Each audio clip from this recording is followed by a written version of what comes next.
Il tema è un tema che risulta un po' particolare, specialmente per noi giuristi. Ecco, io sono giurista dell'area pubblicistica, mi occupo di diritto pubblico, diritto amministrativo e noi giuristi siamo abituati a ragionare nell'ambito dell'ordinamento in vigore. E allora, se io qui leggo il titolo proposto dall'Associazione per l'incontro di oggi, per la formazione di un parco agropaesaggistico metropolitano, devo dire che mi trovo disorientato rispetto ai parametri giuridici ai quali siamo abituati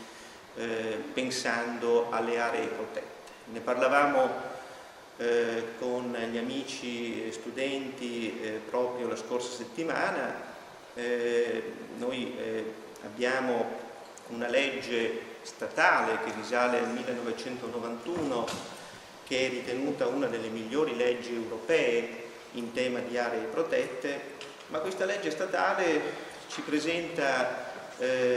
dei parchi nazionali, dei parchi regionali successivamente istituiti attraverso una legislazione apposita regionale, ma non ci segnala l'idea di parchi metropolitani.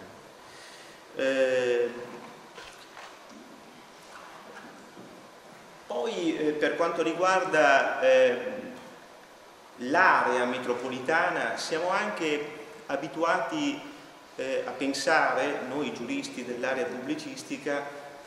alle aree metropolitane come sono state introdotte nella legislazione in tema di enti locali, al fine di coordinare servizi amministrativi di determinate grandi aree, di determinati grandi città italiane. E devo dire, tra queste città non è compresa Padova, quindi l'idea del paesaggio metropolitano, del parco metropolitano in un ambito diverso rispetto alle aree metropolitane che dovrebbero prima o poi essere costituite in base alla legislazione sugli enti locali, il testo unico del 2000 e anche i principi costituzionali che ci indicano le città metropolitane come enti territoriali assieme alle province, ai comuni, alle regioni.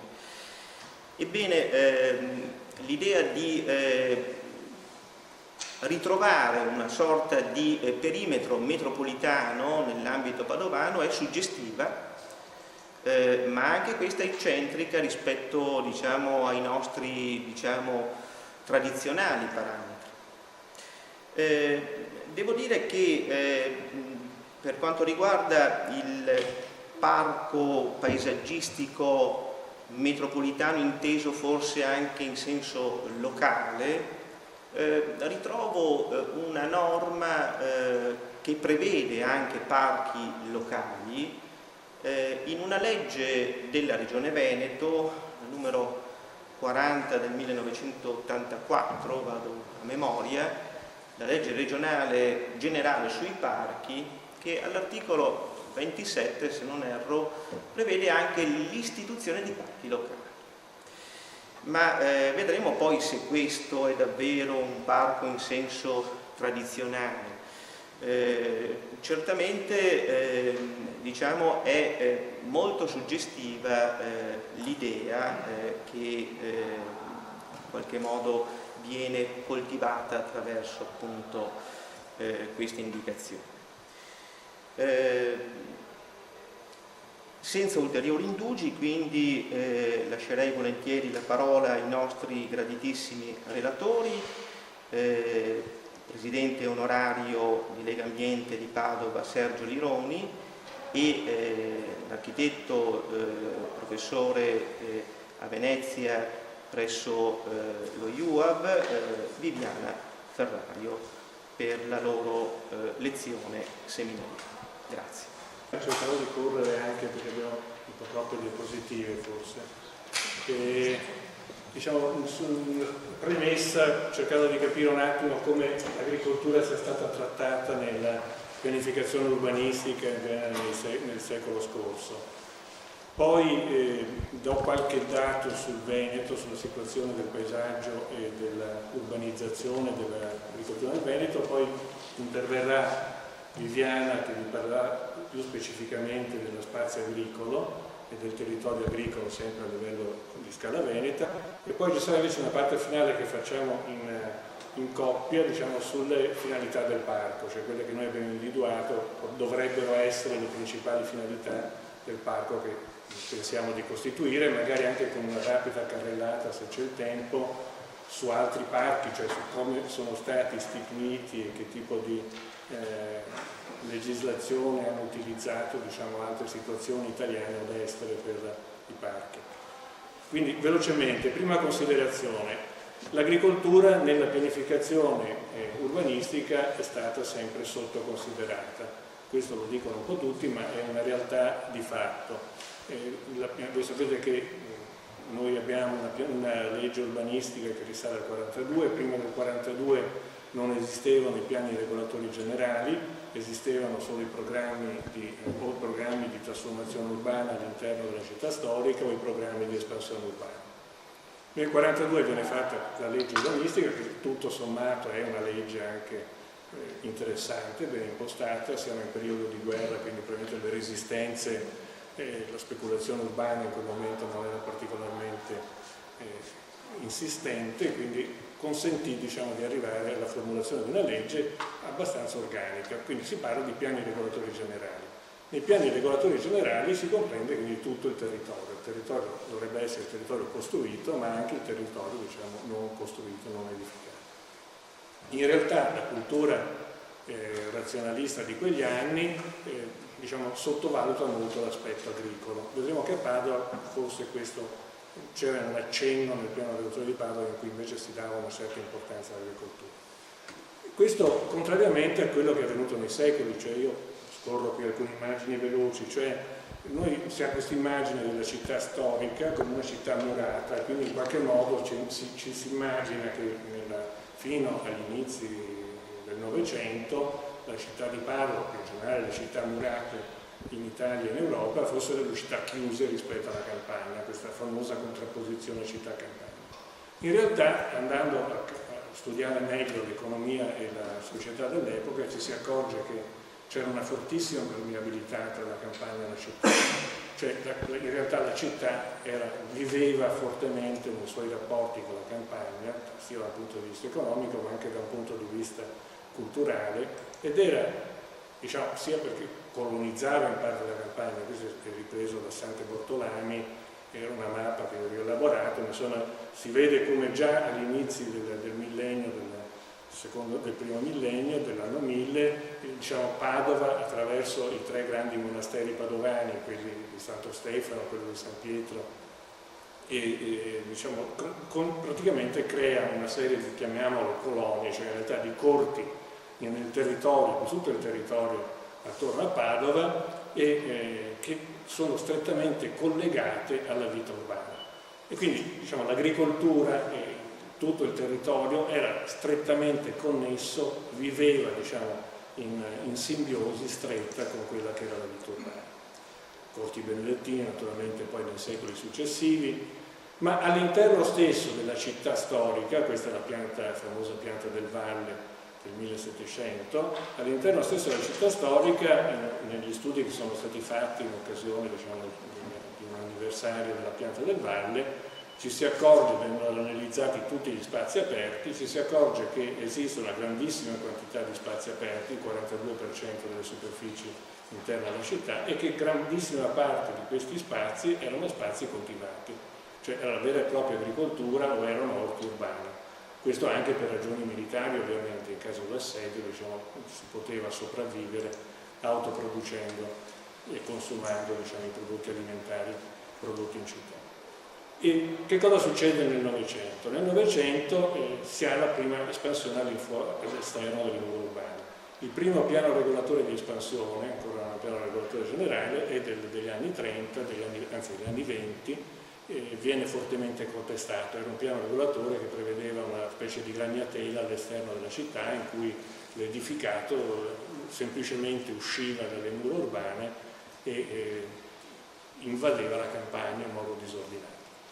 Negli anni 50 questo piano venne fortemente discusso e criticato a livello nazionale, ci fu una polemica che ebbe risonanze nazionali. Luigi Piccinato già negli anni 30 presentò delle alternative, uno studio alternativo, delle proposte di piano alternativo. Nel secondo dopoguerra Piccinato venne chiamato a Padova per fare il primo piano regolatore generale, è stato il secondo a livello nazionale dopo quello di Milano, e predire questo, una forma di città stellare in cui in realtà i quartieri avevano una loro identità, mentre non lo avevano nel primo piano di espansione urbana, avevano una loro una diversificazione anche funzionale e soprattutto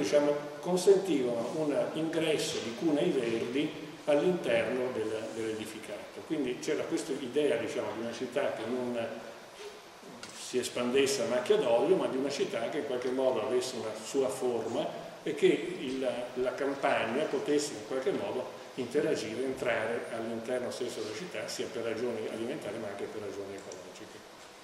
Quello che è successo in realtà dopo gli anni 50 è tutt'altro, cioè quello che è successo a Padova con varianti continue al piano regolatore di Piccinato del 54-57 è stata un'espansione di fatti di nuova macchia d'olio, come una grande frittata che si è estesa nell'intorno urbano. Ed è una città che mentre prima aveva un metabolismo circolare, quindi in qualche modo autoconsumava ciò che produceva, riciclava quello che consumava, oggi negli anni del dopoguerra diventa una città a metabolismo lineare in cui c'è un grande consumo di prodotti che provengono dall'esterno e una grande produzione di inquinamento e di prodotti che devono andare in discarica. Di quei cunei verdi pensati da Piccinato è rimasto in realtà nella realtà padovana abbastanza poco. E quel poco che era rimasto, con una variante urbanistica dei primi anni 2000, è stato poi occupato con questi meccanismi di perequazione urbanistica, e questo è uno dei temi su cui sarebbe interessante appunto anche aprire da un punto di vista giuridico un ragionamento. Cioè, siccome lì erano aree verdi, c'erano 4 milioni e 7 di aree di metri quadri destinati al verde pubblico nel vecchio piano regolatore di Padova, siccome scadevano i vincoli, le sentenze della Corte Costituzionale dicevano che i vincoli non potevano essere prorogati oltre i 10 anni, se no poi scattavano una serie di indennità da pagare ai proprietari perché non si potevano mettere i terreni sotto esproprio senza poi espropriarli. Di fatto si inventa nella cultura urbanistica italiana, si riporta tutti a Padova, questo meccanismo della perequazione. Cioè si dice, vabbè, non abbiamo i soldi per comprare quelle aree, che cosa facciamo? Diamo una nuova cubatura che prima non esisteva, era un'area verde pubblico, ai privati, sia pure in qualche modo limitata, e facciamoci dare una quota dei terreni, circa il 70-75% in alcuni casi, in donazione, in regalo ai comuni, in cambio di quella cubatura che noi diamo ai proprietari privati. Questa cosa in qualche comune è stato fatto in modo anche forse intelligente, nel senso che si sono concentrate le aree, si sono riusciti a fare delle green belt attorno alla città. A Padova invece c'è stata una distribuzione di queste cubature in tutte queste aree verdi, per cui ad esempio quello che doveva essere un grande parco urbano di 1 milione di metri quadri in area Bassisonzo è stato poi invece perequato in questo modo, cioè quelle macchie rosse che voi vedete sono le aree che vengono date ai privati per costruire, e quindi quel grande parco diventa un po' uno spezzatino di piccole aree verdi, di giardinetti e così via. E quello che intanto si comincia a vedere sono di nuove costruzioni.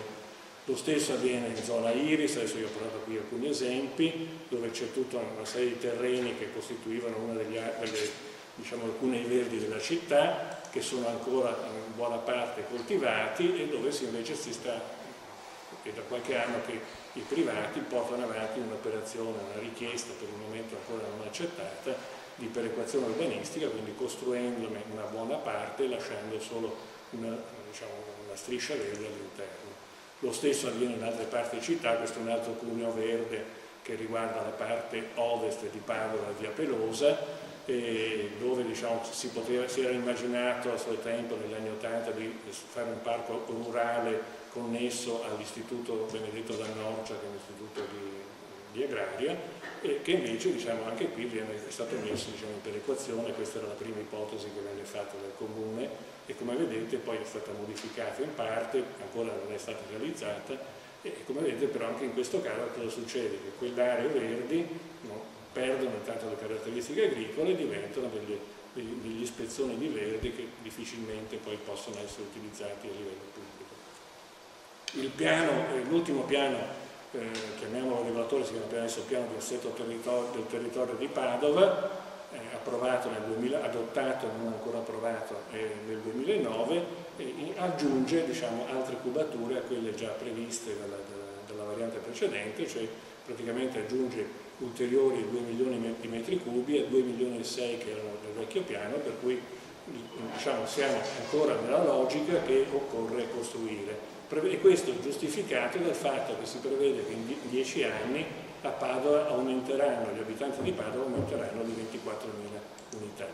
Se noi prendiamo i dati in realtà del censimento ultimo, ci siamo accorti che negli anni 2000, che sono stati anni di un relativo incremento demografico dovuto all'immigrazione, gli abitanti sono aumentati solo di 700 e passa unità, e invece si prevede appunto che possono diventare altri 27.000. E tutto questo che cosa? In una situazione in cui in realtà se noi andiamo a vedere, io sono a Pininterni, ogni tanto vado a vedere questa agenzia immobiliare, ci accorgiamo che c'è un'offerta di case invendute a Padova, città di 10.000 abitazioni, e se prendiamo i 18 comuni diciamo, della comunità metropolitana siamo a livello di 20.000 abitazioni oggi invendute a livello periurbano. Questi sono i dati che vi dicevo prima, vedete 703 sono gli abitanti, l'aumento reale avuto in 10 anni a Padova negli anni 2000, e il piano per poter giustificare quei 4 milioni e 7 di metri cubi da aggiungere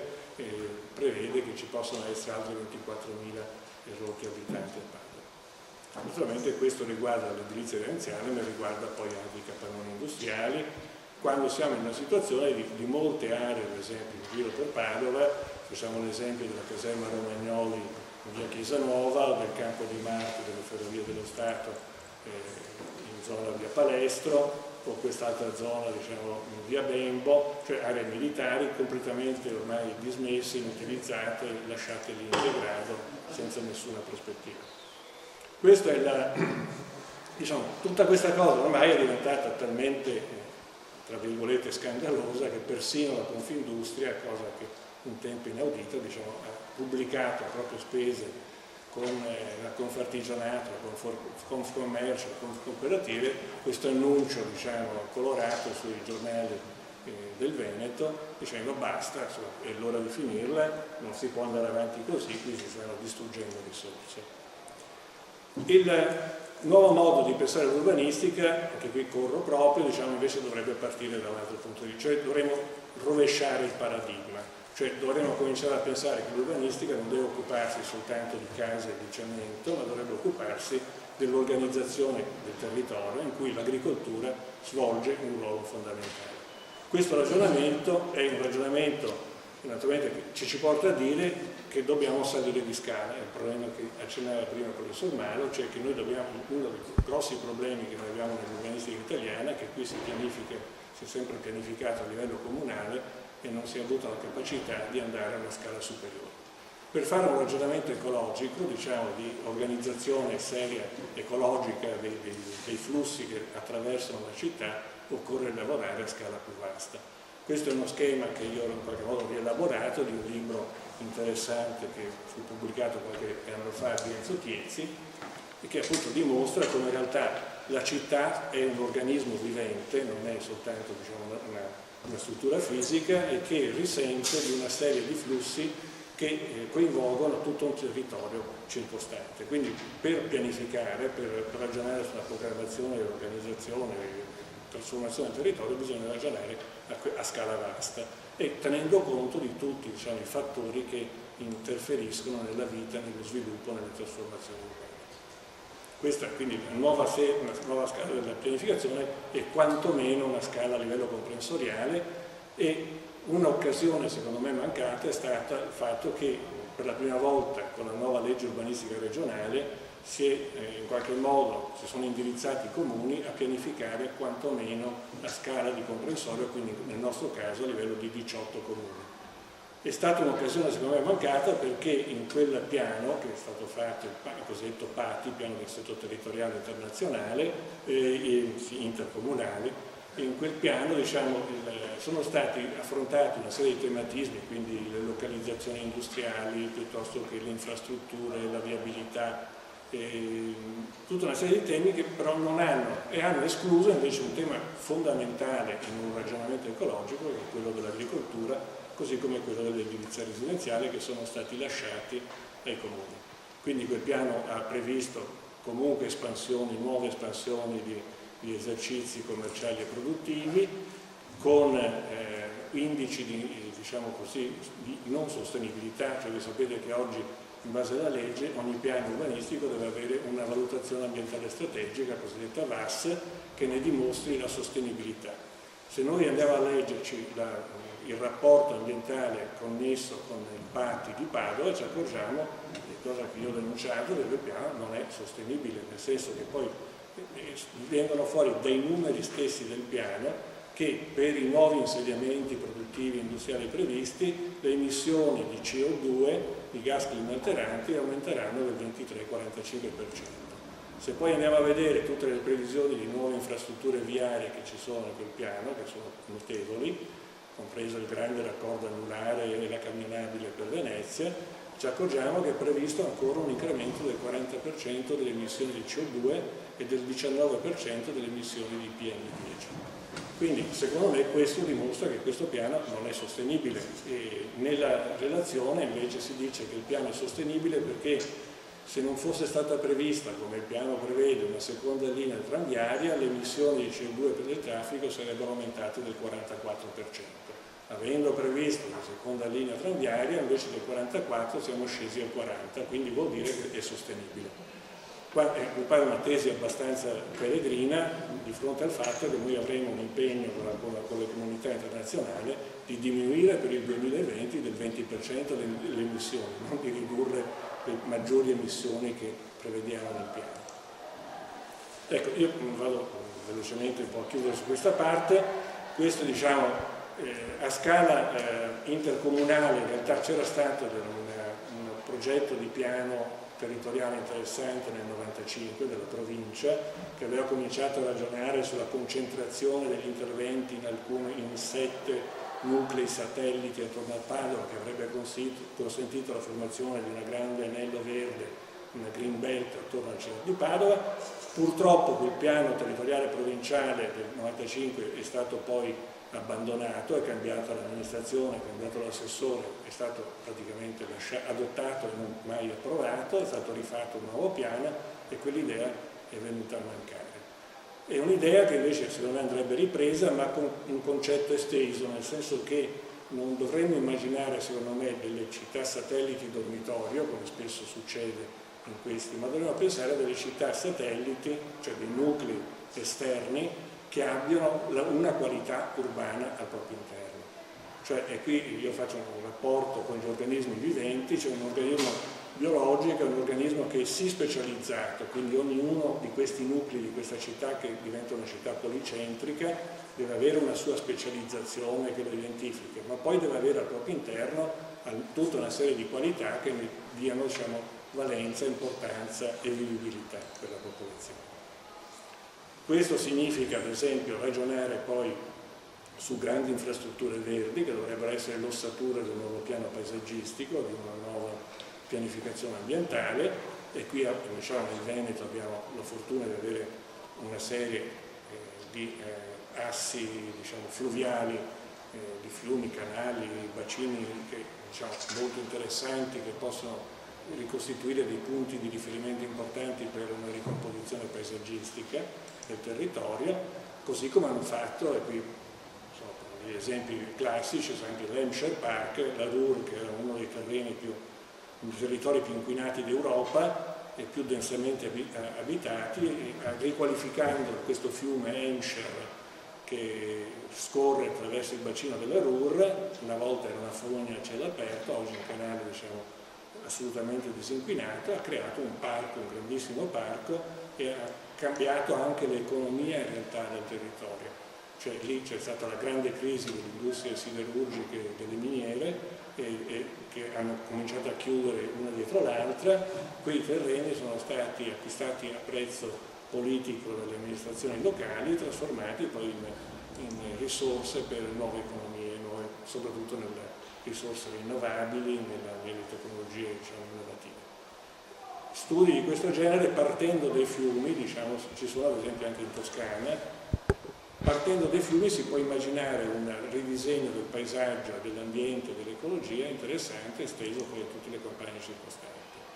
E qui per fare un'idea, ad esempio, di cosa potrebbe essere se noi realizzassimo l'idrovia Padova-Venezia invece della camionabile che si continua a voler realizzare. Se noi realizzassimo e completassimo l'idrovia potrebbe essere non solo un asse che potrebbe evitarci le alluvioni dovute al Brenta, e quindi il fatto che possa esserci un'esondazione tipo 66 che dovrebbe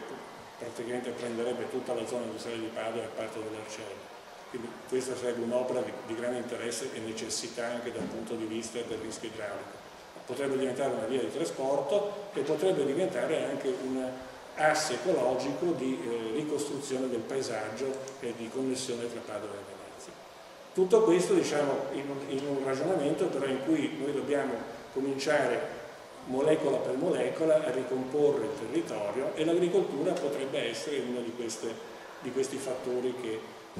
ci danno la possibilità di ricomporre il territorio. L'agricoltura, io ho portato qui un esempio che mi pare particolarmente significativo, è di Almere in Olanda, una città nuova dove è stata realizzata già quando è stata fondata la città questa prima fattoria, una fattoria urbana di proprietà comunale ma data con un bando in gestione a una famiglia, la quale poi ha cominciato a coltivare non solo i terreni limitrofi ma anche tutta una serie di aree che incolte del territorio della città, ed è diventata un punto di incontro urbano come una piazza urbana. Cioè la fattoria è diventata un punto, non solo di vita economica, ma attraverso il fatto che sabato e la domenica è frequentatissimo, ci sono mercati, poi hanno annesso tutta una serie di attività didattiche, formative per la popolazione, è diventato proprio un luogo di vita cittadina. Questa esperienza è stata talmente significativa che Almere oggi sta progettando e ha già cominciato in realtà a realizzare tutta una serie di altre 4 fattorie in un territorio vicino, facendo cominciare a fare un ragionamento anche sull'autosufficienza alimentare del territorio, cioè immaginando che ad esempio in queste 4 nuove fattorie si possa soddisfare almeno il 20% del fabbisogno alimentare della città di Almere. Questa era la prima parte, iniziative, chiuso su questo, iniziative di questo genere io vedo che si stanno cominciando ad auto-organizzare anche da noi. Questa ad esempio è un'iniziativa che c'è nei pressi del Collegane, la Costigliola, forse la conoscete, è un agriturismo, e qui è una cooperativa di agricoltura biologica che ha preso in affitto i terreni della Curia di Padova, che ne possiede parecchi in giro per il territorio comunale e fuori, e che fa agricoltura biologica, ma fa anche agriturismo e tutta una serie di iniziative culturali interessanti. O questa che è una nuova cooperativa che si sta formando, e qualche mese che si sta andando a fare. Io sono andato a un incontro dove c'erano 30 giovani neolaureati in varie facoltà padovane e non padovane interessati a cominciare a fare delle attività agricole, cioè sta diventando anche, sono dei nuclei interessanti perché danno anche delle occasioni di lavoro per i giovani, ma in un'agricoltura nuova, rinnovata, non inquinante, con tecnologie nuove, e che potrebbe proliferare. Cioè, ad esempio Almaterra ha preso in affitto dalla contessa Papafava questo vecchio casolare disastrato, la vecchia stalla e alcuni ettari di terreno, però se questa cosa decolla, come sta cominciando a decollare, loro hanno intenzione poi di propagare l'iniziativa anche in altre aree del Padova. Queste sono altre iniziative, questo è l'esempio del parco etnografico di Lubano, e tanto per mostrare le ultime immagini, il fatto che se noi andiamo in giro in bicicletta nelle campagne attorno a Padova ci accorgiamo di quanti siano i beni, diciamo, architettonici abbandonati che potrebbero essere riconvertiti e che potrebbero essere utilizzati proprio per iniziative di questo genere. Questa era la prima parte, non so se vuoi che mostri qualche dato sul Veneto o vuoi partire qualche dato sul Veneto, velocemente, ma li faccio proprio scorrere, insomma. Sì, li faccio scorrere. Questo era, diciamo, un ragionamento più allargato sul Veneto, sull'importanza del paesaggio che è anche qualità della vita in base alla Convenzione Europea del 2000 del paesaggio, sull'importanza storica che ha avuto il paesaggio nel Veneto, sul fatto che in realtà noi trattiamo piuttosto maluccio questo bene, che è un bene, diciamo, anche economico da un certo punto di vista. Pensate alla centrale di Porto Tolle, che proprio in questi giorni si sta rilanciando come iniziativa per farla rifunzionare, chiusa da diversi anni perché inquinava, adesso la si vuole riconvertire al carbone. Purtroppo anche il nostro ex sindaco pare che sia su questa linea. E, diciamo, il paesaggio veneto è un paesaggio che ha avuto, diciamo, una storia e un'importanza notevole. Di quel paesaggio non è rimasto molto, qualcosa è rimasto, perché se noi guardiamo appunto qui a Asolo, guardando verso i colli, vedete che ci sono ancora delle cose meravigliose in giro per il nostro territorio, ma se guardiamo dall'altra parte verso la pianura ci accorgiamo di che cosa è successo, diciamo, nel paesaggio del nostro territorio. E vabbè, questo è un esempio, vuol dire, qualcuno definisce anche questo paesaggio, diciamo, con un nuovo paesaggio. In realtà, secondo me, il concetto di paesaggio è che deve avere un ordine, una leggibilità, un senso. La gente deve potersi orientare all'interno del paesaggio. Qui c'è una frase di Georg Simmel abbastanza significativa, che appunto spiega che in realtà è come se avessimo un ammasso di libri in una stanza. Un ammasso di libri in una stanza non fa una biblioteca, così un ammasso di case, di fabbriche nella campagna sicuramente non fa un paesaggio, insomma, se non c'è un ordine, una gerarchia, una leggibilità dei significati del paesaggio. Arriva ai dati che servono ad introdurre quello che vi racconterà Viviana. Questi sono i dati sul consumo di suolo in Italia. Voi vedete che il Veneto è una delle regioni, secondo i dati nazionali, è la seconda regione per consumo di suolo a livello nazionale dopo la Lombardia. La Lombardia viene data, mi pare, al 14%, il Veneto in questi dati viene dato attorno all'11%. In realtà, prendendo, i dati sono abbastanza ballerini perché non c'è un sistema unico di misurazione a livello nazionale e ogni regione misura un po' a modo suo. Se noi prendiamo i dati ad esempio della regione Veneto ci accorgiamo che non siamo all'11 ma siamo quantomeno al 12,7% di territorio consumato, urbanizzato, cioè proprio asfalto e cemento. Se prendiamo Padova siamo addirittura al 20%, cioè siamo al top, uno dei top, diciamo, della situazione nazionale.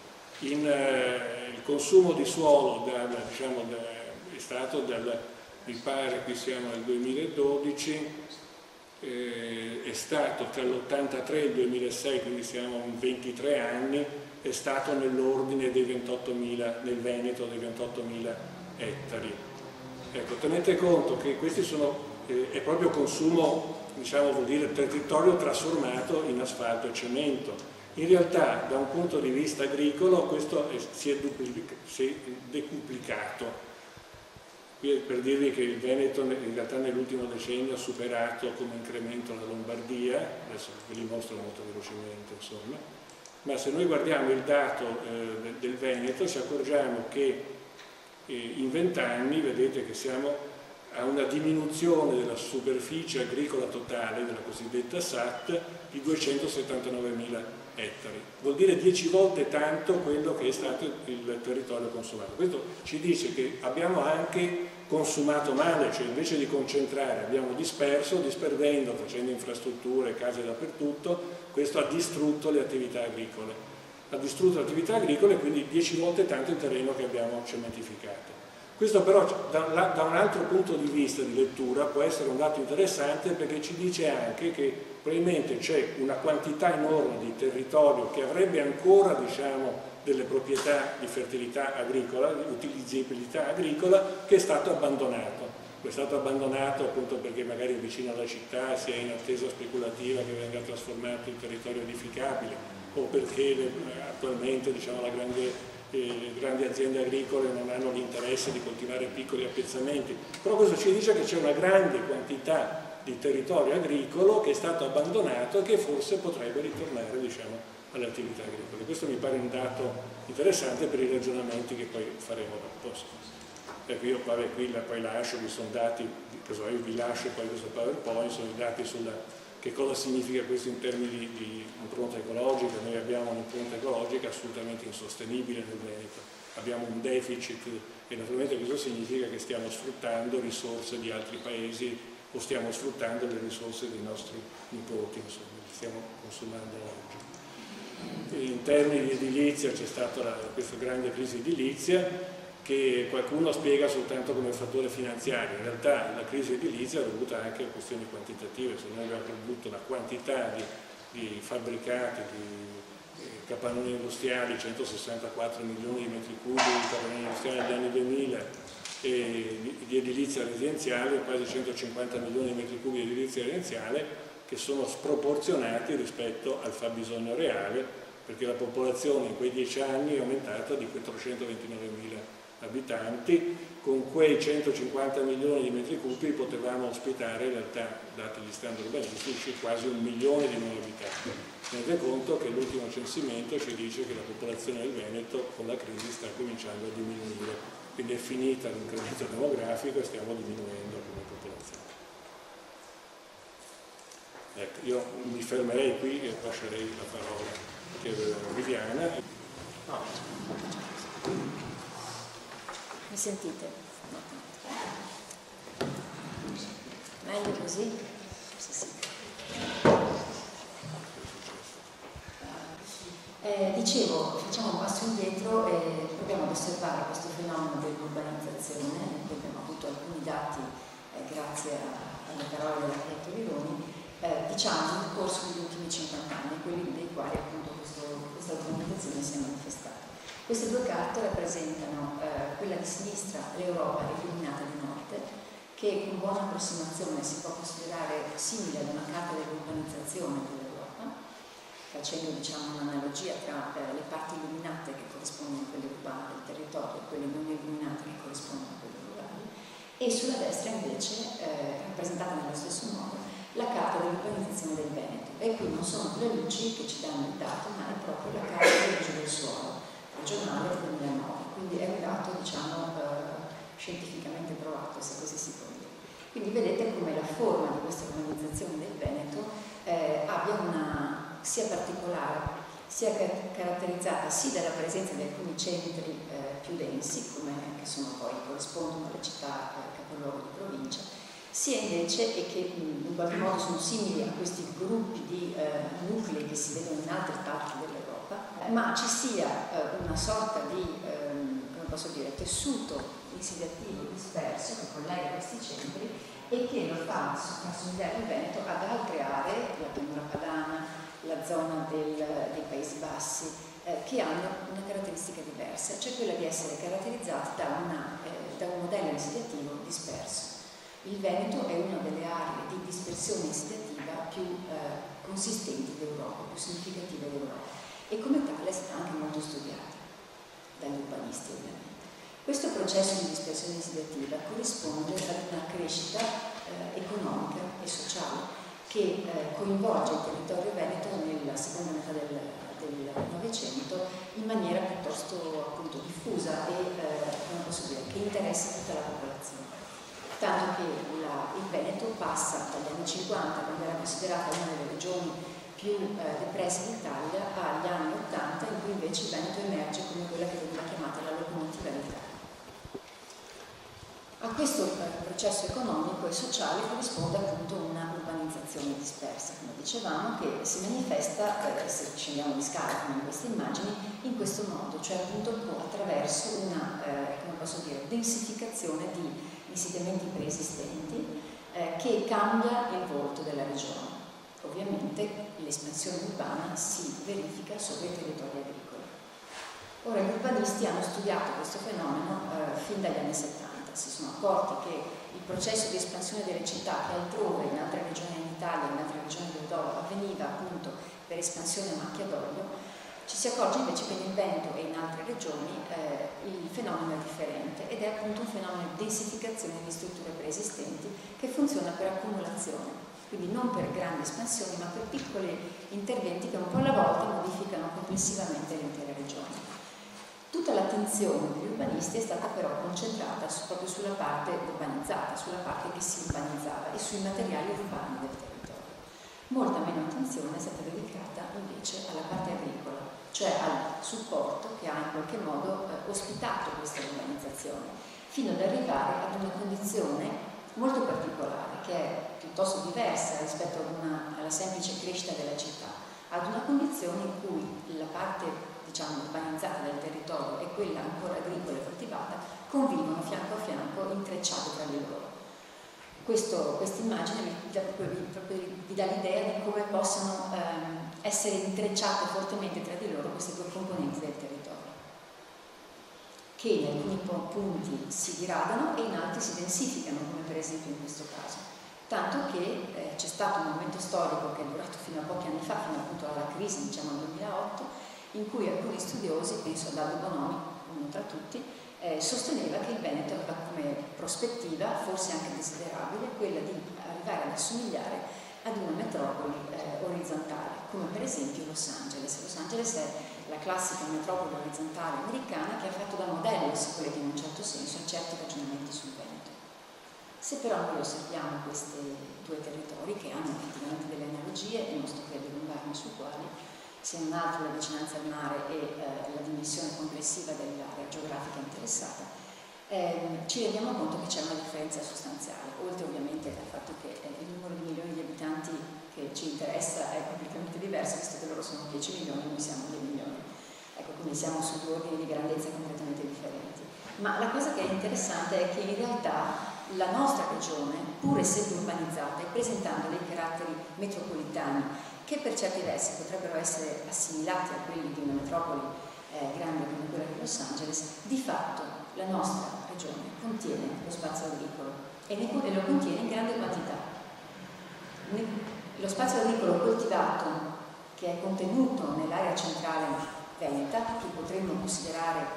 facente parte di questa grande metropoli orizzontale, se così vogliamo dire, rappresenta il 60% del territorio. Ora, il 60% del territorio per una metropoli coltivato è tanto. Se noi immaginiamo invece che un territorio dove la città ha consumato lo spazio agricolo, proviamo a pensare a questo territorio come una metropoli molto fortunata perché contiene al suo interno il 60% di spazio agricolo, questo potrebbe farci vedere le cose in maniera diversa e farci programmare, pensare un futuro per questo territorio differente. Dicevo che gli urbanisti hanno un po' tralasciato di osservare quali fenomeni hanno interessato invece lo spazio agrario, perché è vero che, come si vede da questa immagine, lo spazio dell'agricoltura è stato eroso dall'urbanizzazione, abbiamo perso lo spazio dell'agricoltura. È anche vero però che all'interno dello spazio agricolo, che è rimasto agricolo, dei processi di trasformazione molto intensi si sono verificati nello stesso periodo. Se voi vi dimenticate di quel nero e guardate invece le parti grigie dell'immagine, vi rendete conto, questo è lo stesso tratto di territorio rappresentato in 4 momenti diversi, a partire dal 1954 arrivare fino al 2007. Vi rendete conto che la forma dello spazio agrario è cambiata in maniera radicale. Abbiamo assistito a dei processi di semplificazione e di intensificazione delle attività agricole che hanno modificato il paesaggio. Abbiamo visto sparire la piantata veneta con tutta la sua complessità, se qualcuno è curioso di saperne di più posso spiegare. Abbiamo visto cambiare le forme dei campi e il loro contenuto, abbiamo visto cambiare le colture, abbiamo visto cambiare i sistemi di coltura, abbiamo visto cambiare le alternanze tra le culture, abbiamo visto cambiare i sistemi di irrigazione. E tutto questo è strettamente collegato con l'urbanizzazione, perché in realtà tutto questo espandersi dello spazio urbano è stato consentito da un fenomeno che è prettamente agricolo, se volete, economico ma agricolo, e che riguarda la possibilità di produrre molto di più in molto minor spazio, cosa che si è verificata intorno agli anni 50 grazie a quella che viene globalmente chiamata la rivoluzione verde e che voi sicuramente avrete sentito nominare, e che grazie a una serie di interventi chimici, fertilizzanti e antiparassitari, oltre che la meccanizzazione ovviamente, ha consentito di appunto migliorare enormemente le prestazioni delle attività agricole e quindi migliorare enormemente la quantità di prodotto a disposizione, ovviamente per unità di terreno, e quindi vuol dire che il terreno è, come posso dire, più disponibile a essere urbanizzato perché ce n'è meno bisogno. E quindi qui vedete come appunto di fronte ad una diminuzione della terra coltivata assistiamo ad una enorme crescita comunque del prodotto agricolo. Se noi osserviamo da vicino quali sono i processi che oggi interessano questa cosa che viene chiamata in gergo urbanistico la città diffusa, un termine che è stato coniato negli anni 90 e che ormai è diventato, diciamo, patrimonio comune, lo si usa parlando correntemente del Veneto, si usa questo termine città diffusa ad indicare appunto questa dispersione dell'insediamento dell'urbanizzazione a contatto con la campagna. Se noi osserviamo questo fenomeno oggi ci accorgiamo che ci sono in corso alcuni processi che c'erano già, per esempio questo che vedete qui, il fatto che si costruisce con piccoli oggetti lungo le infrastrutture, questo è il processo che ha costruito la città diffusa di fatto, ma ci sono anche processi diversi, per esempio il passaggio di grandi infrastrutture, questa ondata di grandi infrastrutture che ha interessato il territorio veneto negli ultimi 10 anni, ha interessato ovviamente gli spazi aperti, quindi quelli coltivati. E così pure l'espansione edilizia ha cambiato forma, se volete. A fianco della casetta isolata su lotto, che ormai è diventata, come posso dire, secondaria nel processo di urbanizzazione, ci sono invece, lo vediamo facilmente percorrendo le nostre ex campagne, lo vediamo facilmente, ci sono questi interventi che sono molto più pianificati, se volete, da un certo punto di vista, ma anche molto più consistenti nel loro impatto sul territorio agricolo. E tra l'altro si tratta di interventi che con il territorio agricolo stesso non hanno rapporti, mentre la casetta singola sull'otto magari era abitata da persone che compravano dal contadino di fianco la verdura,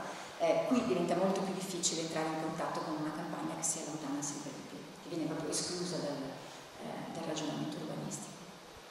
E poi ovviamente adesso dovrò un po' accelerare per non voglio entrare troppo nel dettaglio, perché mi interessa passare, piuttosto che parliamo di zone industriali, mi interessa piuttosto passare appunto a parlare delle trasformazioni che interessano in questi ultimi anni, quindi proprio i nostri anni, lo spazio dell'agricoltura, che a noi forse sembra essere stato sempre uguale. No, non è vero. Ci sono dei grandi processi di trasformazione che sono collegati con delle politiche soprattutto. Allora, per esempio, le politiche energetiche stanno, anzi legate alla incentivazione delle energie rinnovabili, stanno cambiando l'aspetto delle nostre campagne. Questo è un esempio di sviluppo delle biomasse. Le biomasse sono una nuova cultura che occupa lo spazio che prima veniva occupato da qualche altra cultura, ovviamente. Oppure, per esempio, l'ingrandirsi delle serre, la necessità di avere del cibo fresco in tutti i periodi dell'anno costringe in qualche modo a coltivare in maniera artificiale, tra virgolette, bisognerebbe fare un lungo discorso sul significato di questa parola. E quindi le serre sono uno degli elementi che occupano lo spazio agricolo, tra l'altro all'interno dello spazio agricolo e con regole che stanno chiuse dentro lo spazio agricolo. Queste serre adesso sì, ma quando le hanno costruite non pagavano gli oneri di urbanizzazione, non sono considerate un'occupazione di suolo agricolo, sono considerate agricoltura, quando invece impermeabilizzano il territorio,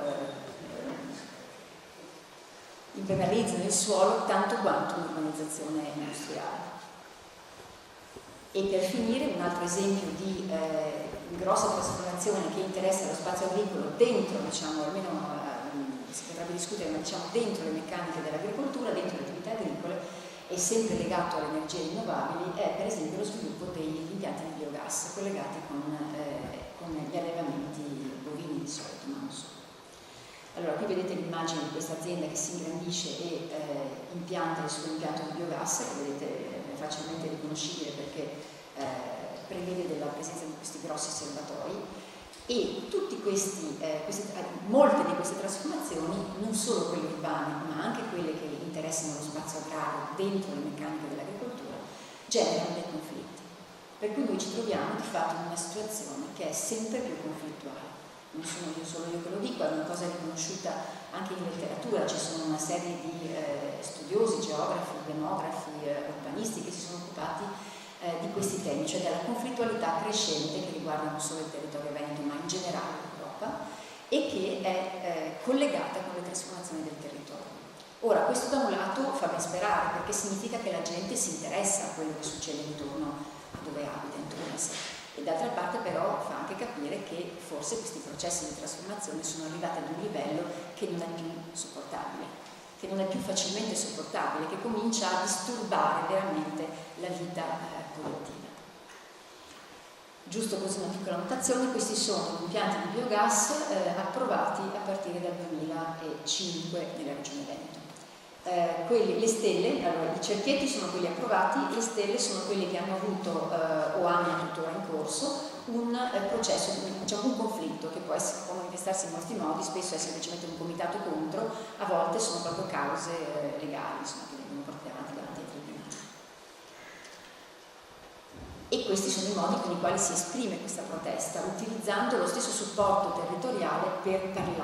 parlare a chi passa, agli altri abitanti e per parlare con le istituzioni. Quindi secondo me è un sistema molto interessante di utilizzare il territorio come supporto della comunicazione. Bruciamo il mais e mangiamo energia elettrica, logico. Ecco, questo è, come posso dire,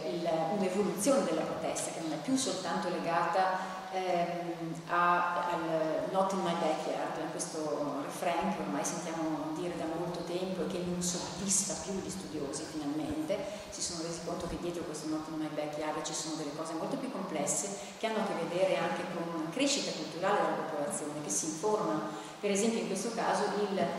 comitato contro quell'impianto di biogas che vedete sullo sfondo, che tra l'altro è stato costruito, pare, ovviamente bisogna dire pare, in condizioni non legali, cioè senza il titolo abilitativo. Dicevo, questo comitato nel corso degli anni, io sto osservando i cartelli che loro mettono fuori e nel corso degli anni si nota proprio una differenza nel tema che i cartelli espongono. Man mano diventa più consapevole della globalità di questo processo a cui sono messi di fronte. È anche vero però che ci sono dei processi inversi, cioè dei processi nei quali la convivenza tra la campagna coltivata, quindi le attività dell'agricoltura e le attività abitative, l'abitare, il produrre, il muoversi, non sono così conflittuali o sono meno conflittuali.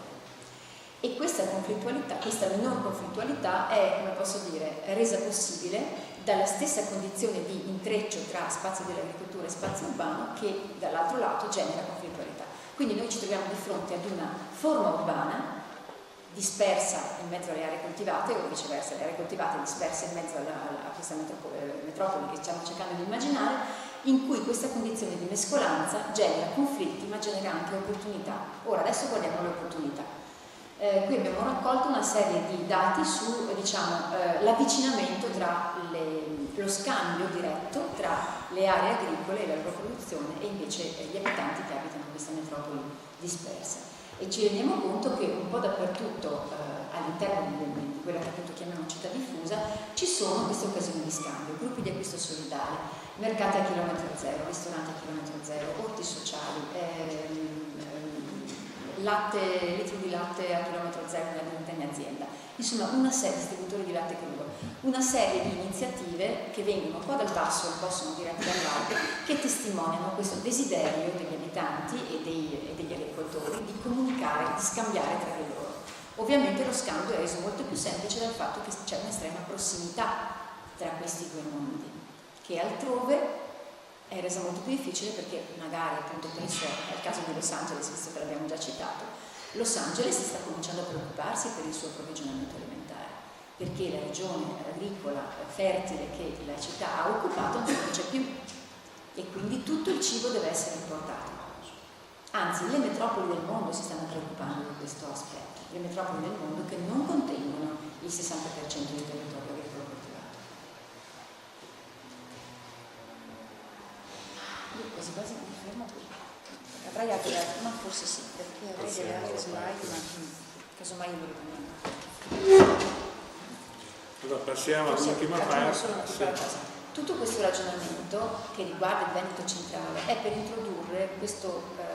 nostra idea del parco agricolo paesaggistico metropolitano e della sua complessità, che è stata giustamente richiamata dal professore all'inizio della lezione. Agricolo, paesaggistico, metropolitano, oltretutto è anche un po' faticoso da dire, però l'intenzione, almeno se io leggo bene, poi casomai Sergio, perché io sono arrivata un attimo dopo, quindi il nome era già lì, quindi ho dovuto interpretarmelo, diciamo. L'intenzione è proprio quella di tenere insieme queste componenti che a noi sembrano, come posso dire, irriducibili l'una all'altra e nello stesso tempo tutte indispensabili. Allora, è inequivocabile che siamo dentro un territorio che ha delle caratteristiche metropolitane, che si muove in modo metropolitano, o almeno cerca di farlo, visto che la metropolitana non ce l'hanno ancora fatta,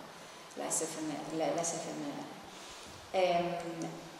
Un territorio che vive in modo metropolitano, legato a delle logiche che sono assolutamente globali. Noi andiamo a studiare all'estero, torniamo qui, vengono da noi studenti esteri, insomma questa non è un'area rurale intesa nel senso classico, è un'area piuttosto metropolitana. E non è neanche una città intesa nel senso, diciamo, ottocentesco del termine,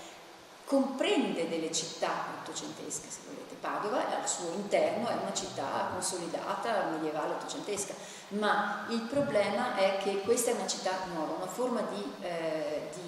insediativa nuova che ha bisogno di essere capita e di essere riprogettata, perché ha vedevamo prima, delle opportunità ma anche un sacco di criticità. Allora queste due cose vanno in qualche modo compensate, messe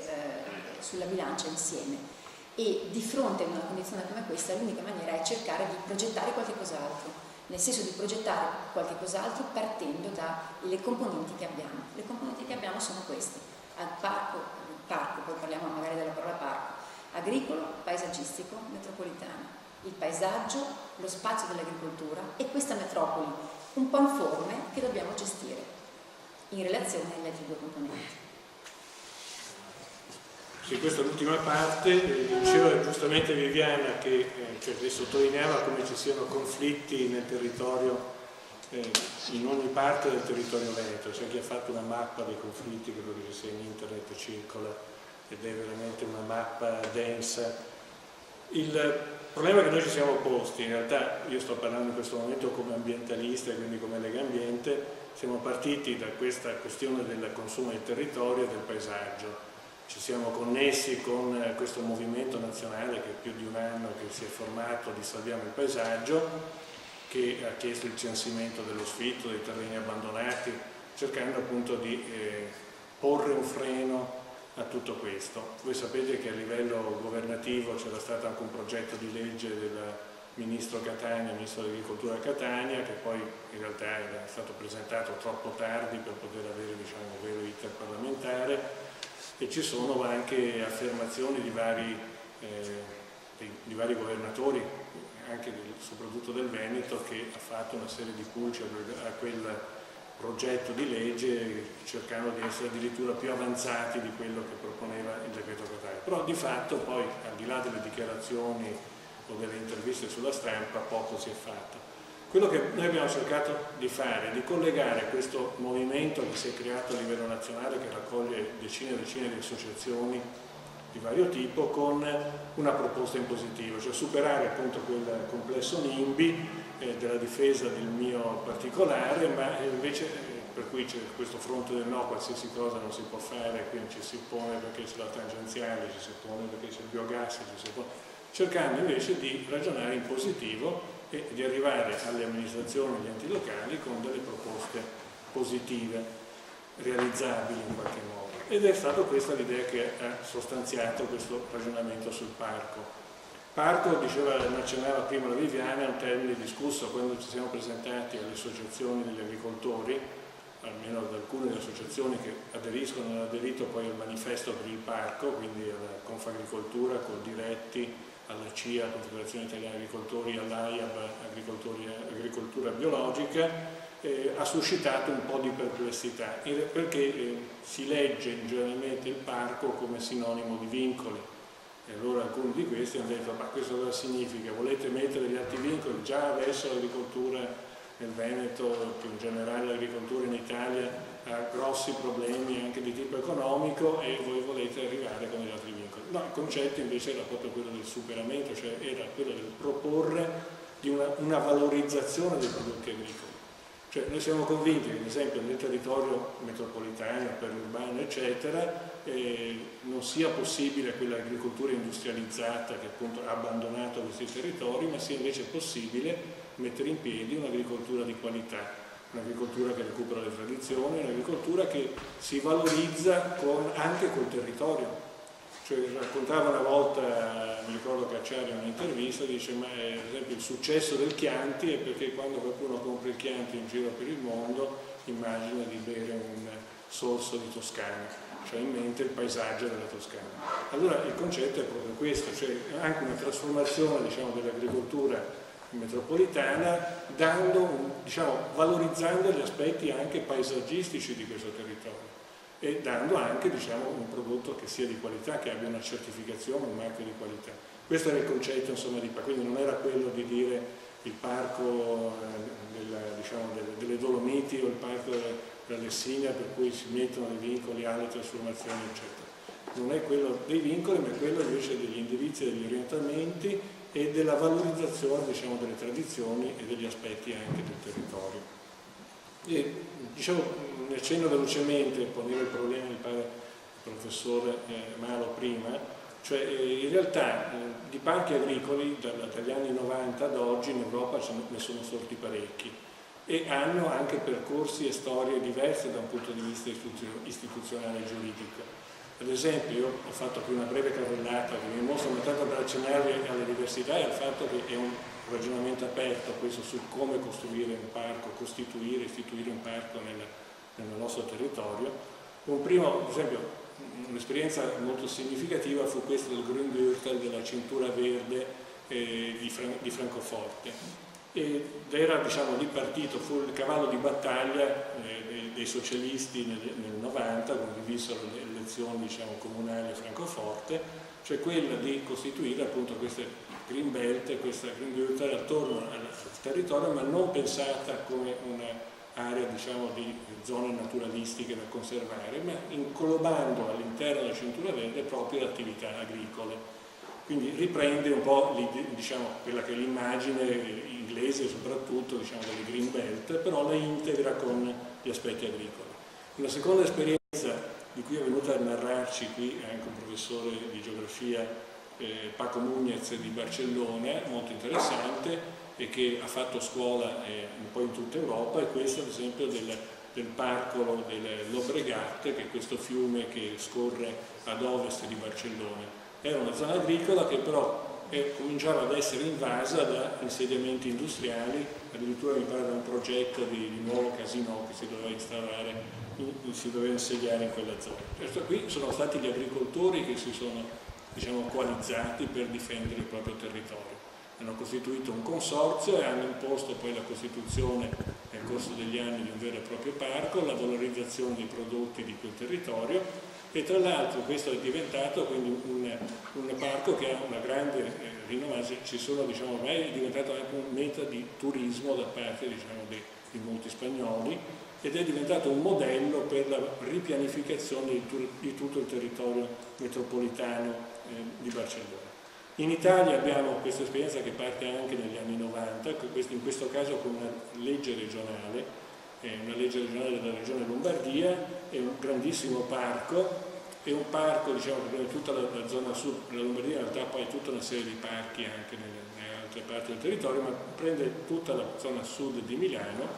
e in realtà è stato criticato nel corso degli anni perché in realtà non ha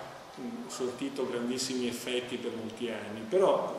all'interno di questo parco un paio d'anni, 2 o 3 anni a questa parte è nato un progetto molto interessante di slow food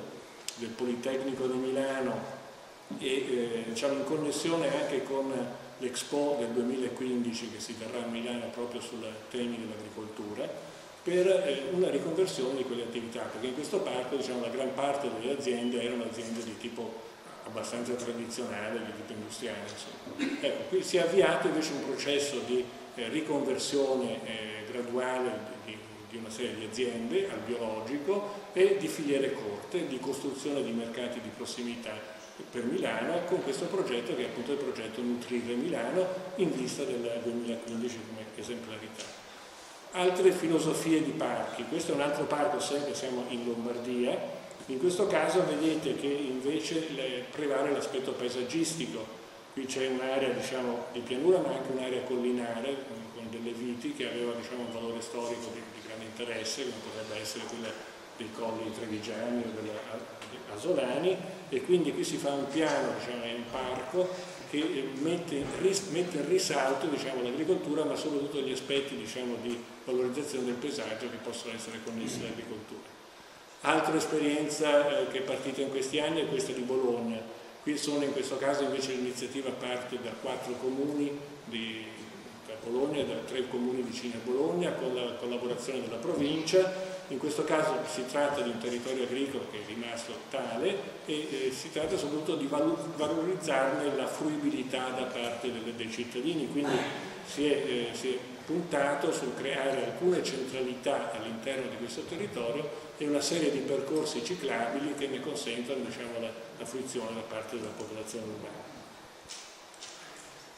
Un altro esempio ancora che vorremmo far venire, forse ci riusciamo a giugno qui a Padova a raccontarci un po' l'esperienza, l'assessore regionale della Toscana, è questo che parte da Prato, in realtà parte dalla provincia di Prato che fa un piano territoriale provinciale in cui si dà grande spazio all'aspetto dell'agricoltura, da un punto di vista paesaggistico ma anche da un punto di vista economico, di valorizzazione dell'agricoltura. Questa cosa viene poi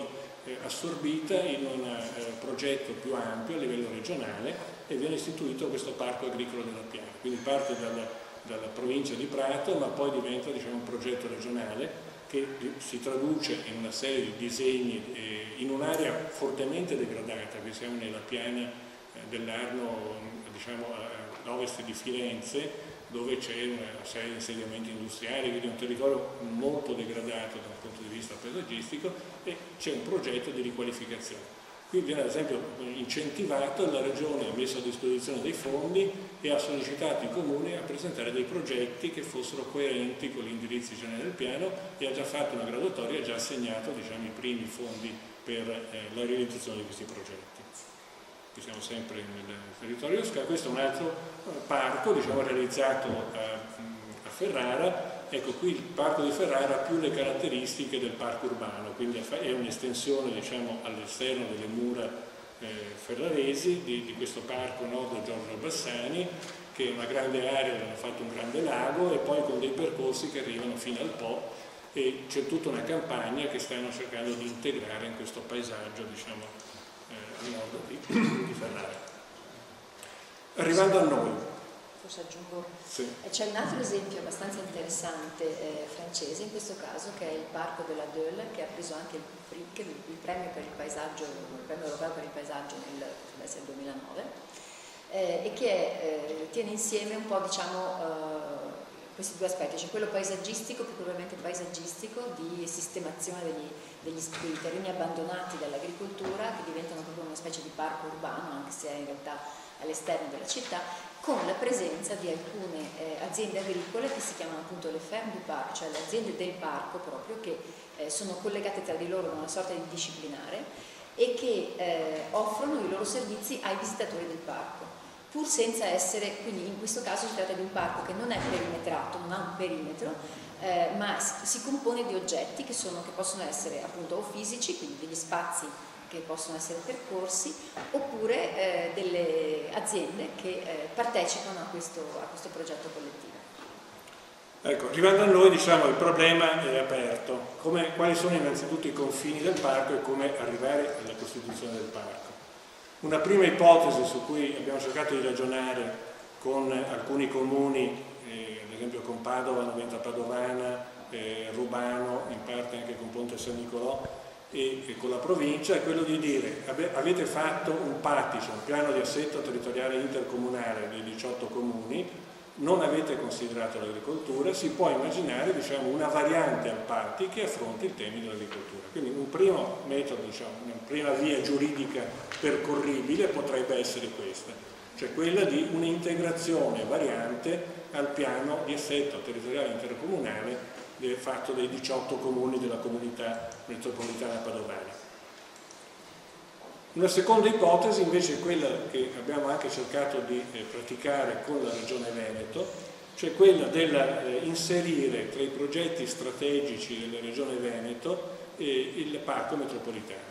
Qui in realtà abbiamo avuto, anche grazie alla Viviana che ha lavorato al piano territoriale regionale di coordinamento, e poi l'interessamento, diciamo, di Tofano, che era dirigente, abbiamo avuto una serie di contatti e sembrava che la cosa fosse quasi fatta, nel senso che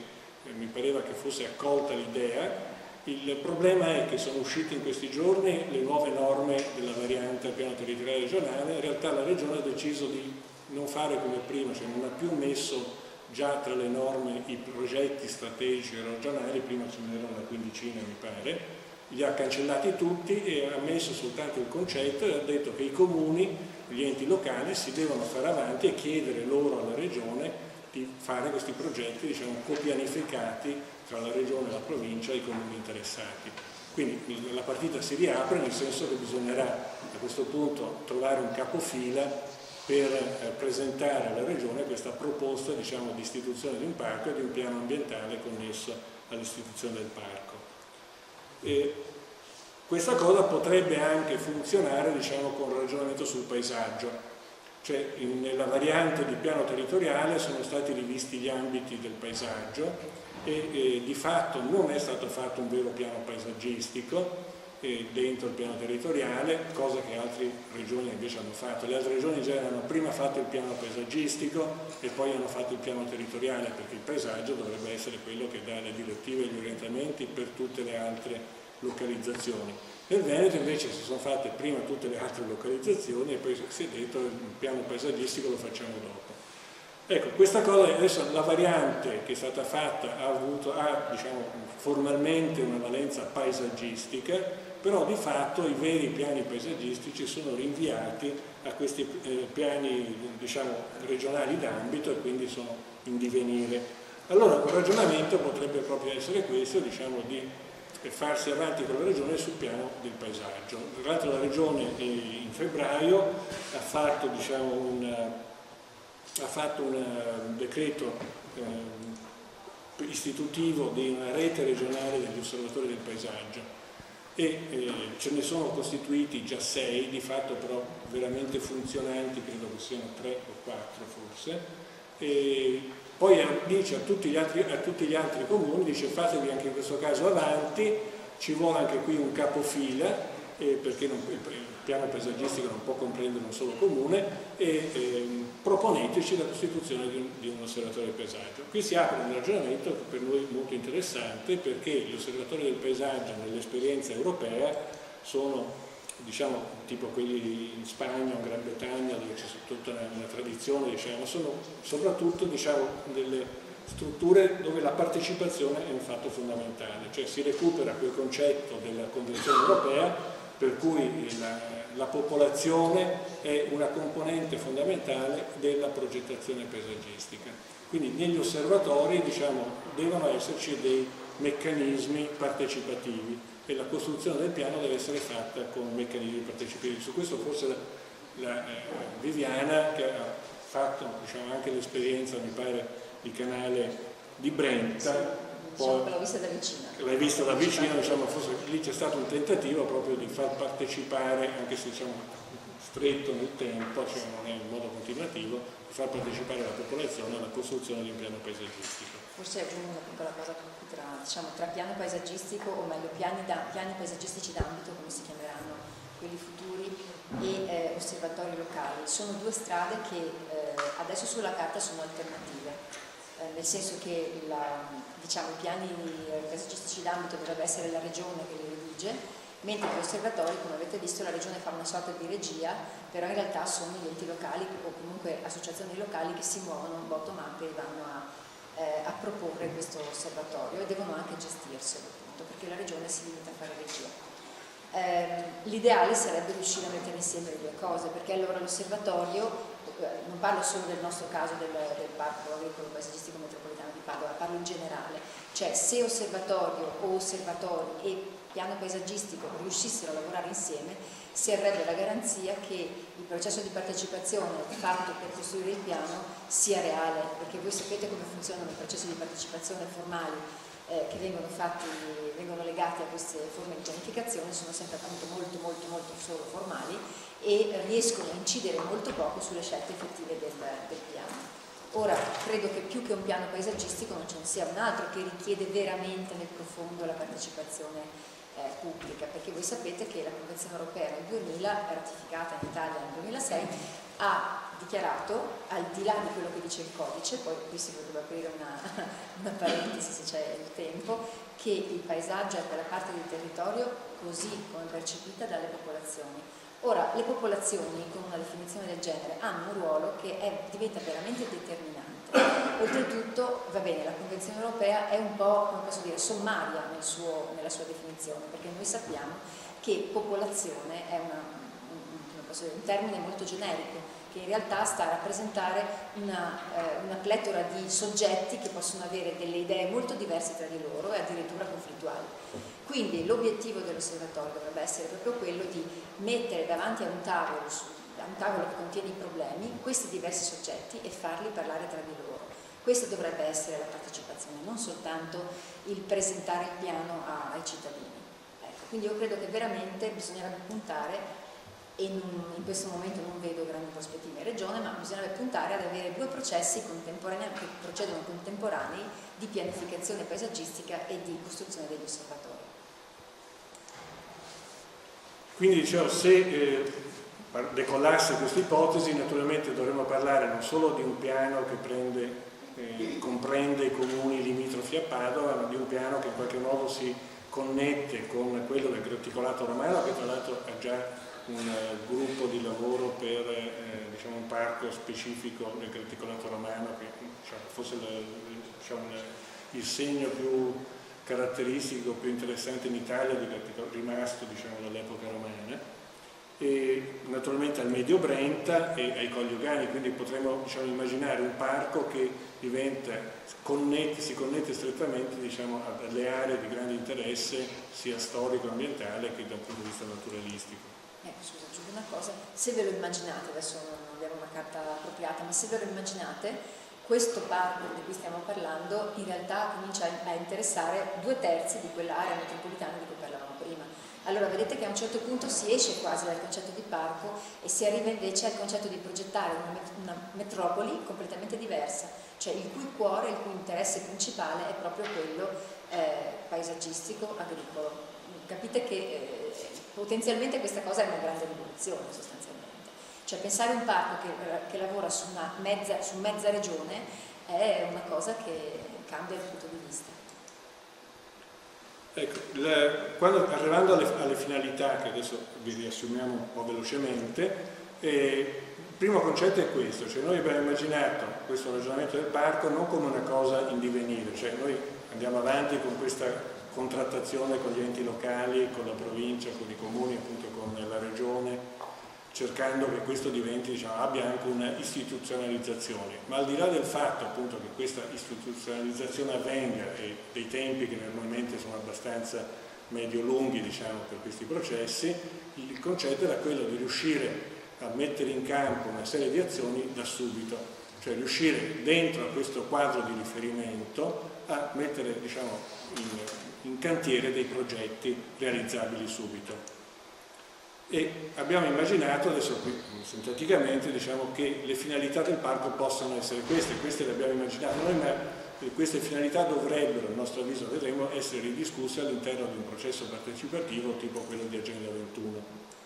Queste sono quelle che noi proponiamo inizialmente, tanto per iniziare la discussione. La prima diciamo, finalità è ovviamente quella di cui parlavamo all'inizio, diciamo, del consumo di suolo, cioè ridurre il consumo di suolo e quindi avere una pianificazione tale che si concentrino gli interventi laddove ci sono sistemi di trasporto pubblico, possibilmente sul ferro, il sistema ferroviario metropolitano, e si salvi il terreno agricolo.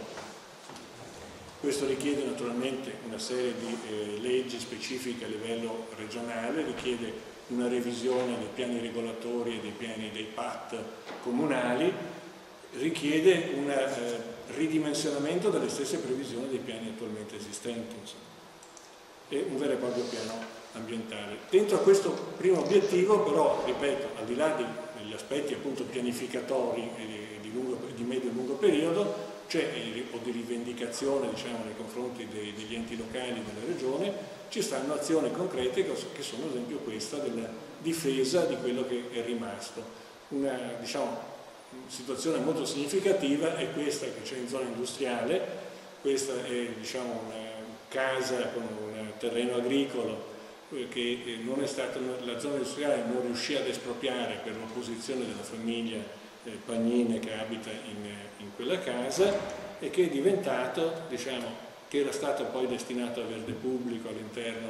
del piano della ZIP, che però qualche mese fa la ZIP tentava di riconvertire in zona edificabile, levando, diciamo, il vincolo a verde pubblico, e lì c'è stata, diciamo, un'opposizione abbastanza dura che per il momento sembrerebbe aver vinto, cioè nel senso che la zona industriale per il momento non si è più rifatta viva in commissione urbanistica con la previsione di cambiamento, di variazione. È una, diciamo, una casa rurale con dei campi annessi, ma fa parte di un comparto di 7 ettari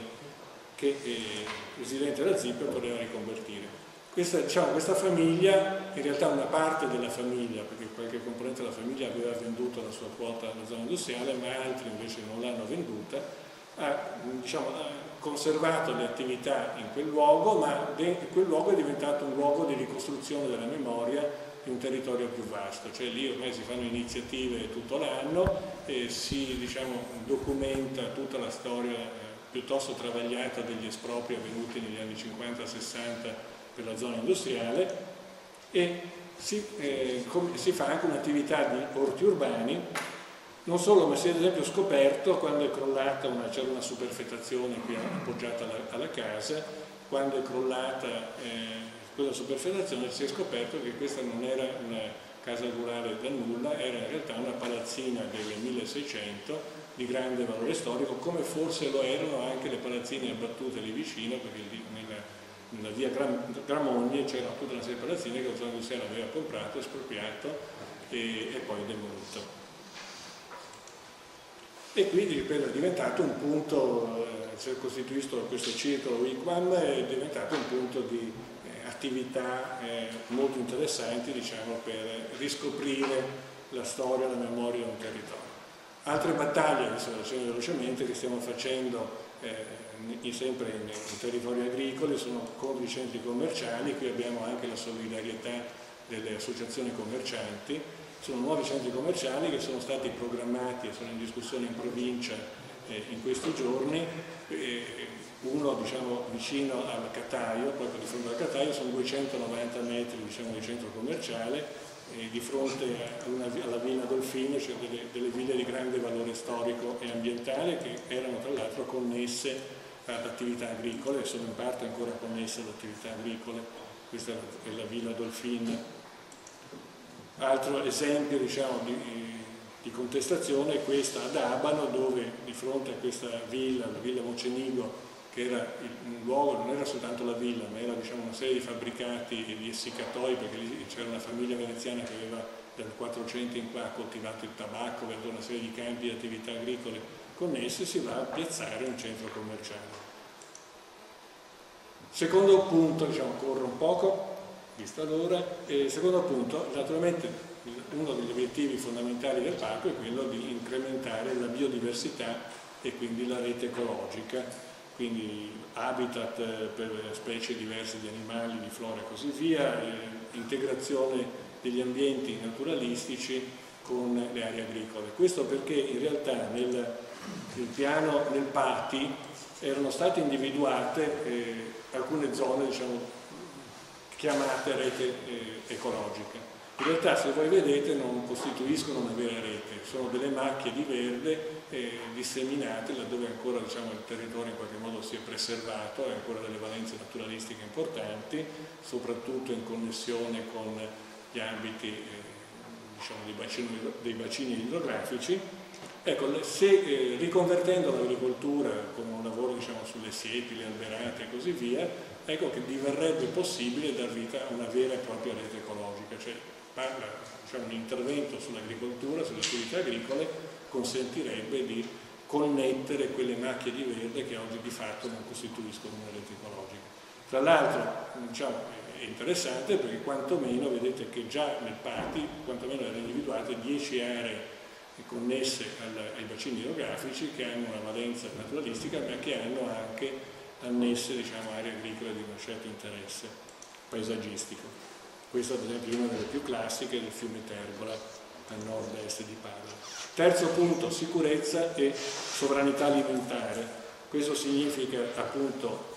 sicurezza significa avere certificazione dei prodotti,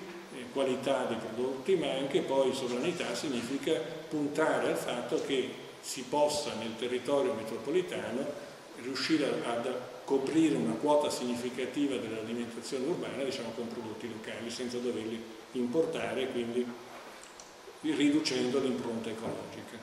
Questa è una mappa, ad esempio, interessante perché vedete che l'Italia è in rosso, cioè è uno dei paesi, insieme ai paesi ad esempio del Nord Africa, che importa, cioè è uno dei paesi che importa prodotti, cioè siamo in deficit alimentare rispetto ad altri paesi.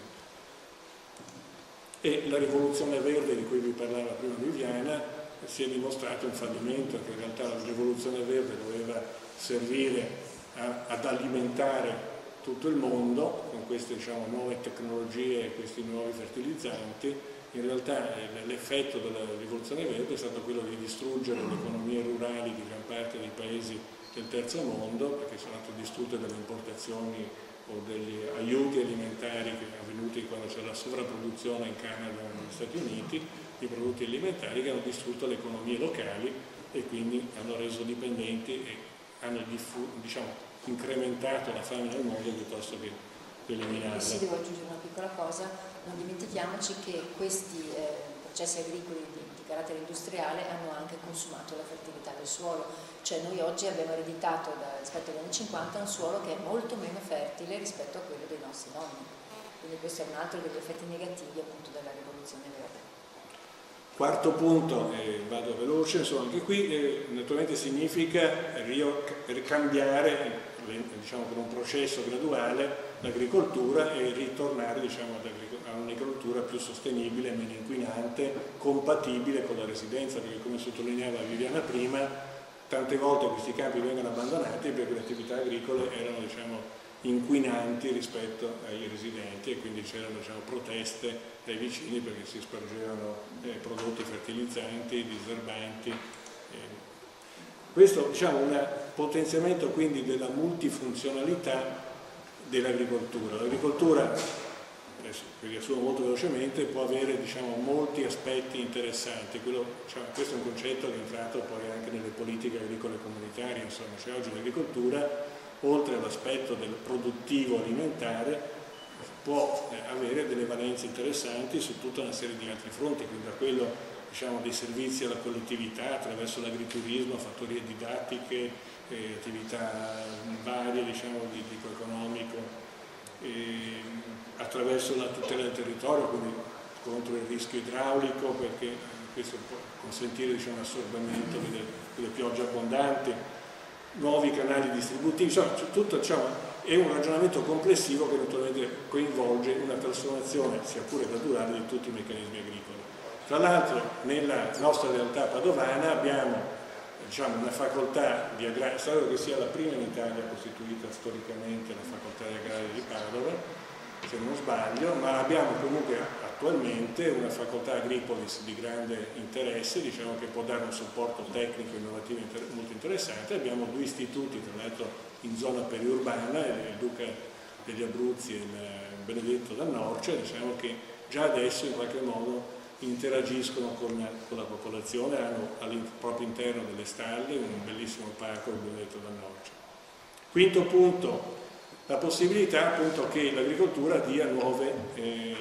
sbocchi occupazionali. Ne accennavo prima, con le cooperative che sono costituite, ma questa cosa ad esempio a Roma è diventato un movimento di massa, ci sono queste cooperative di giovani che chiedono al comune di avere in affitto, in concessione, i terreni abbandonati di proprietà comunale, e il comune è stato costretto a fare un bando, poi a rifarlo perché era un bando un po' troppo orientato, e poi ad esempio attraverso soprattutto la Confederazione Italiana dell'Agricoltura, la CIA, ad esempio la Regione Toscana ha fatto una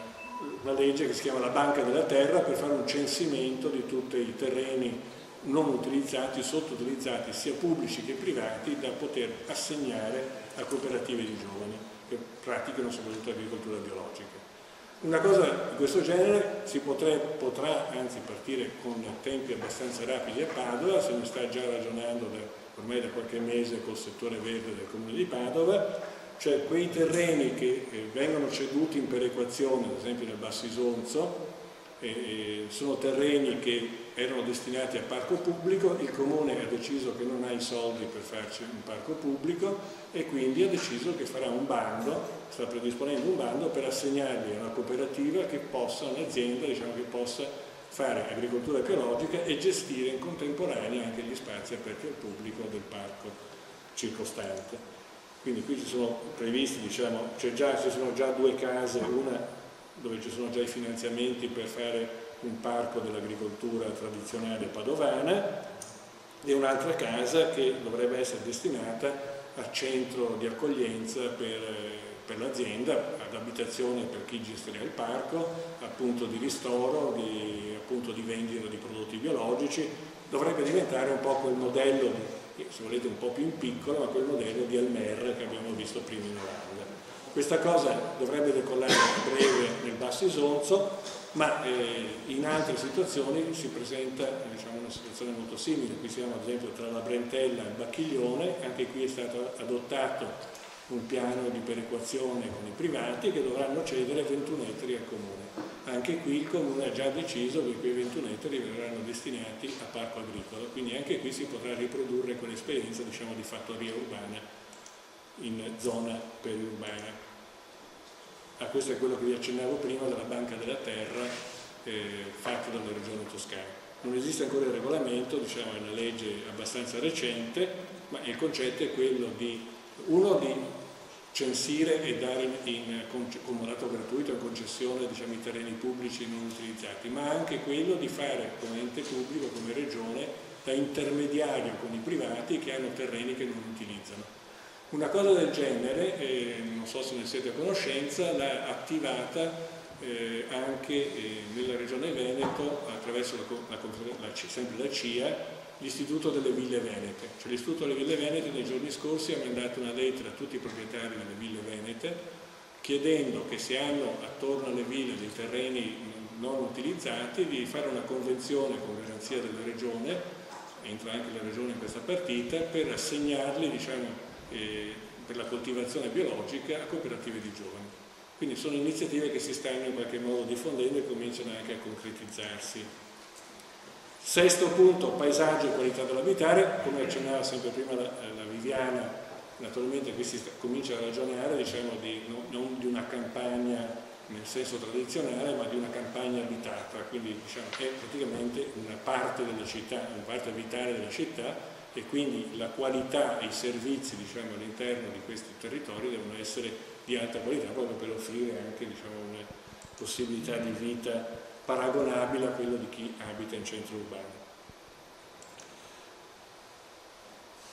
Questo significa anche recuperare i valori storici del territorio, i segni del territorio che oggi non abbiamo più, ad esempio i paleoalvei presenti in tutta l'area ad ovest di Padova, i paleoalvei del Medio Acus, che sono ancora leggibili in realtà nel territorio, anche se spesso nascosti. Recuperare tutta quella miriade di patrimonio storico, architettonico, ma anche di giardini storici che noi abbiamo nel nostro territorio, che adesso sono sparsi, poco valorizzati, che invece devono essere messi in rete e diventare dei punti per la trasformazione anche paesaggistica del territorio. Ci sono alcuni esempi, questo è famoso, sono la Certosa di Vigo d'Arze, anche qui c'era stato un tentativo di speculazione edilizia che per fortuna poi si è bloccato. Giardini, diciamo, noi abbiamo la tradizione degli appelli naturalmente che andrebbe recuperata e valorizzata, potrebbero diventare dei punti interessanti. E andrebbe data nel piano ambientale una normativa specifica anche ad esempio per i borghi, perché ci sono, diciamo, delle situazioni tipo questa, Isola dell'Abate, che era l'isola dell'Abate, era l'Abate di Legnaro, quindi collegato ai Benedettini, era, diciamo, una zona, un borgo che ha quindi una tradizione importante, storica, era anche connessa anche questa, diciamo, naturalmente a tutto il discorso dell'agricoltura limitrofa, e invece quando si va a intervenire in comune si presentano progetti di questo genere che non si capisce che cosa abbiano a che fare con quella morfologia storica. Altri comuni, per dire ad esempio Udine, è venuta qui l'assessora Maria Grazia Santoro di Udine all'urbanistica, hanno fatto un lavoro serio nel piano regolatore di censimento di tutte le case, i fabbricati di origine rurale e dei piccoli borghi e dei piccoli insediamenti, diciamo, dando poi delle indicazioni, cioè non dicendo mettiamoci una cappa sopra, ma dando anche indicazioni di trasformazione, anche in qualche caso di ampliamento, ma in coerenza, diciamo, con quella che era la morfologia e la tipologia storica di quella. Settimo punto, rendere fruibile naturalmente il territorio agricolo, i beni paesaggistici e storici e culturali presenti nel territorio, quindi dare vita a quella rete di piste ciclabili che sono progettate, ferme, molte delle quali ferme in provincia dal 2002, pochissime realizzate. E ultimo punto per chiudere, il discorso della partecipazione che si faceva anche prima, cioè l'importanza, diciamo, di dare vita, costruire questo ragionamento sul parco in modo partecipato. Per questo noi abbiamo coinvolto Agenda 21. Agenda 21 ha già fatto praticamente 6 incontri nel corso dell'anno scorso e nel corso di quest'anno su tutta una serie di tematiche connesse al parco, e come Legambiente abbiamo dato vita a dei gruppi di volontariato che stanno adottando parti significative, diciamo, di quello che potrebbe essere il parco agropaesaggistico, con iniziative come questa delle biciclettate che abbiamo iniziato a fare in marzo, la prima, la prossima sarà domenica prossima, che andremo, diciamo, a Cataio a denunciare quello che stanno facendo. E questo, diciamo, è la scheda che secondo noi dovrebbe poi utilizzare Agenda 21 per costruire il vero e proprio progetto partecipato, piano d'azione partecipato per il parco, definendo le finalità. Noi ne abbiamo proposte 8, ma ovviamente queste dovranno essere definite con un processo partecipato. Alle finalità si aggregano gli obiettivi, le azioni, i soggetti che possono portare in porto quei progetti, i tempi e le spese, diciamo, conseguenti. E chiudo con questo, che l'elenco di tutte le associazioni, che sono associazioni culturali, associazioni ambientaliste, ma anche organizzazioni degli agricoltori che hanno sostenuto e che stanno sostenendo questo progetto di parco.